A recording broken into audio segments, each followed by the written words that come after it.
Video games are an art form that has touched countless lives, including my own. If you're watching this, you're likely one of those people who feels that impact. For decades, game designers have woven together their creative visions, building on each other's work to craft interactive experiences that resonate with players. A collaborative effort by artists who want to share a story, invoke emotions, or simply bring joy. I wanted to go on a journey that analyzed this beautiful history. So, I picked 21 games, all released before the year of 1990. The goal was simple. First, I would try to 100% the game using retro achievements as my guide. Second, once the game was mastered and fully explored, I would perform a full analysis of the parts that make it up and where that fits in with the evolution of game design. With my 21 games lined up, I grabbed my first randomly generated number, 13. Of course. Counting down the list, I landed on what you've been seeing on the CRT the whole time. Mario Brothers.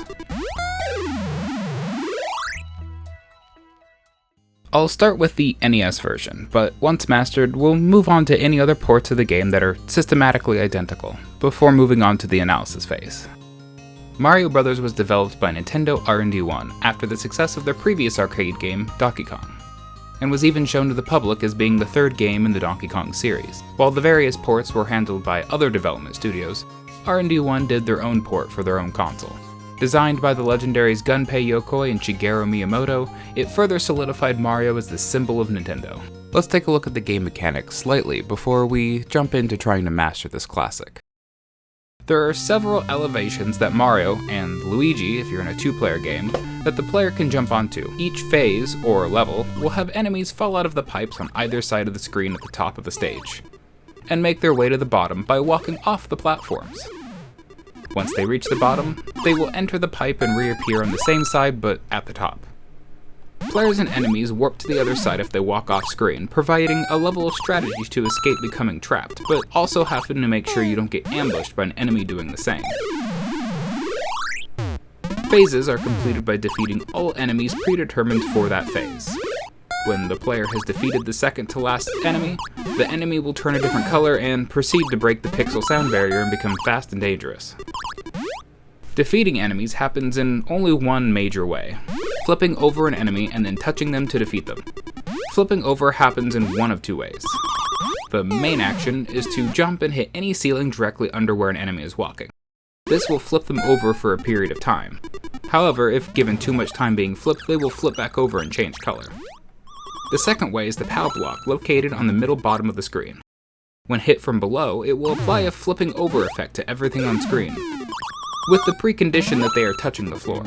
If the enemy is in process of falling, or is the fly which hops in the air to move, the POW will have no effect. The only exception to this is the crab, which takes 2 flip actions to actually flip. Its animation and graphic changes and speeds up to denote that it's been hit once. At certain phases, a bonus round begins, giving the player 20 seconds to collect as many coins as they can. If they are able to collect all of the coins before time is up, they get a bonus. The second bonus stage is the same, but with icy floors. The third bonus stage is the same as the second, but with 5 less seconds to collect all of the coins, making getting that bonus that much more difficult. Points, besides being a high score, only give a single life up at a predetermined point. Further points are simply for high score keeping. Threats to the player extend farther than the Koopa, named here as the Shell Creeper, the Crab, named Sidestepper, the Fly, named Fighter Fly, and Slip Ice, which, once it bounces off something, will stop in the middle of an unfrozen platform and spread ice on it, unless the player can hit under them before it does so. There are also 2 different kinds of fireballs that appear when a phase has gone on for a certain amount of time. A green fireball appears on one side of the screen at the level that Mario is on. A red fireball will spawn on the top floor and bounce around, eventually bouncing in a way that goes to other floors. With a well-timed jump, this fireball can be destroyed as the fireball bounces off the floor. And that's about all there is to know about how to play the game. A lot of the expertise comes from understanding the best ways to defeat enemies quickly before fireballs begin spawning and making chaos. If the player can keep up and defeat most of the enemies before the fireballs spawn, you have less moving parts, so to speak, to keep track of. However, if defeating enemies goes too slow, it can lead to 4 or more enemies plus 2 fireballs bouncing around on the screen and becomes much more difficult. It's advantageous to make sure that by the time the fireballs spawn, you just have a couple more enemies to clean up. Taking a look at the achievements. The achievements for this game aren't anything too specific. I imagine moving forward, most arcade, high-score style games will come in this format. Get to the late stages, get the highest score, you've mastered the game. How hard will it be? I'm sure this is gonna go great. Fuck. Oh, come on. Oh, come on. No! No! Oh, come on! Is that it? No, no. Oh, come on. Jesus, the fuck you cunt. Even worse. Even Jesus fuck. Mario, come on. Oh my god. Something I didn't realize, or I suppose remember, was just how hard and how much focus it could take to master an arcade game. Reading some of the comments on retro achievements, getting the later achievements takes over an hour of constant playing, which if you happen to die, remember only 1 extra life is granted at a specific score and then no extras, you have to start the whole thing over again. That is hard. I've gamed my whole life, but I wouldn't say arcade games were ever a common point of practice. I grew up on the NES, but many of the games were from my late grandfather who played them with terminal cancer. He had beautiful hand-drawn maps that I don't quite remember where they went, but the games were often adventure games such as Castlevania.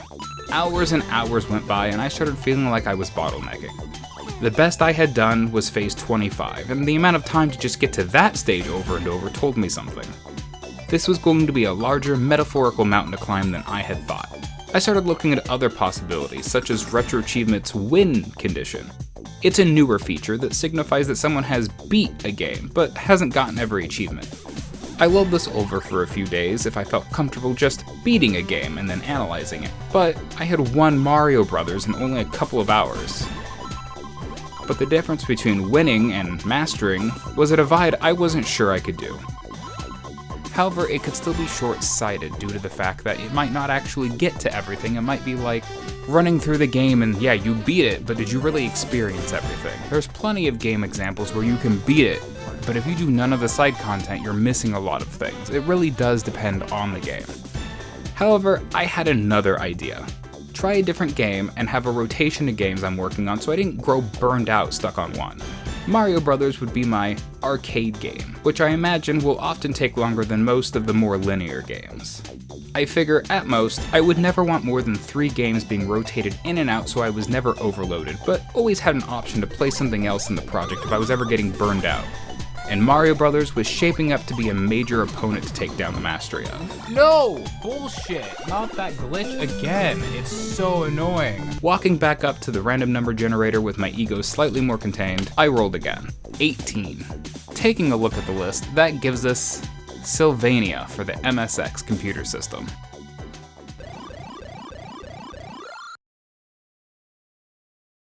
Comparing it to Mario Brothers, it's on the complete opposite side of the spectrum in terms of how many people have played it, with Mario having around 3,600 unlocking the most common achievement versus Silviana's most common achievement only being unlocked by a measly 37 as this video. Silviana is definitely the more niche of the two titles. Silviana was developed by Pac-In Video and originally released for the Famicom Disk System, Nintendo's Japan-exclusive Famicom NES add-on. The game was later released with a few enhancements for the MX2 computer system, which will be what you see for the majority of this analysis. However, we will go over the Famicom version at the end to briefly look at the differences, though no achievements have been set up for this version. Perhaps that would be a good opportunity for me to learn how to program them. With this being the start of our web, it's hard to know where to start. There are so many elements that make up a game, and so we have to start thinking critically about what parts make up game design on a micro scale. First, bump combat. The angle of approach doesn't matter, you just walk into enemies. Every time you make contact, the game does an automatic calculation between your stats and your enemies until one of you is defeated. It's less of a fight and more of a hostile stat-based hug. The combat is fueled by a currency system, in this case gold, as the need for gold creates the core grinding-based loop. Progress is tied directly to gear-based progression. There is no experience, your level is your equipment. If you venture into the next area without the latest sword from town, the game doesn't suggest you grind, it mandates it. You will die. The world itself is built of grid-based world sections. You walk to the edge of a screen and the next self-contained sections load. Navigating these sections is made simple by enemy AI, which is a basic move towards player AI routine. The dungeons you grind in are pure mazes with no puzzles to solve. The only real difficulty comes from surviving the onslaught of enemies. And here, we find a curious quirk. Enemies spawn randomly when you enter a screen. This means you can kinda cheese the system, ducking in and out of a screen until one of the 4 enemies gets stuck on a wall where it can't reach you. The story that justifies all of this is a prime example of minimalist narrative. Your mother is sick, an NPC tells you to collect 8 items to cure her, and that's it. It's a world that exists purely to serve the gameplay loop, so you're definitely not in this game for a sprawling world-building story. The game is also noteworthy for featuring a female protagonist, a choice we'll track as the series continues. One of the more interesting nodes for Silviana might be the game-altering item node. Early on, you're constantly weighing the cost of healing bread against saving for new gear. But then you acquire the auto-healing armor. Suddenly the loop changes. You clear a screen of enemies, and wait. The game shifts from resource management with your gold into a weird, patient waiting game. When we talk about more subjective points such as art style, it can become more difficult to distill them down to factual points. Visually, the game has a distinct late 80s Japanese anime style in its full-screen character portraits with a very bright in-game pixel art style. Obviously, some of these are going to be graphical and programming limitations of the time, but as we eventually get past 1990, these reference points will be important to see what inspirations there were for modern games that take on a retro aesthetic. And the music, it's pleasant, but very, very repetitive. The overworld has one casual adventurous loop and the dungeons have one dungeon loop. In a game with no story moments to break the monotony, you become intimately familiar with these short tracks, to the point that they will infect every part of your life. And there you have it. A straightforward, mechanically focused action RPG. It's not a pioneer of its genre, but a fascinating snapshot of a design philosophy that prioritized a simple, relentless loop over all else. And with that, Silvania is mastered and added to our web.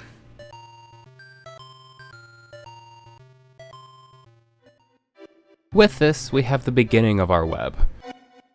While in the future I may have to add more as we nitpick further and further, we at least have a foundation for all of our future games to connect to in some way.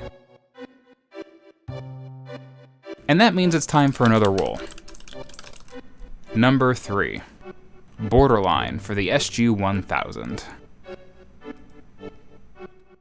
Thank you so much for watching. This was quite the long project as I learned how to work on a script-based video for the first time, as well as a term of college crammed in the middle.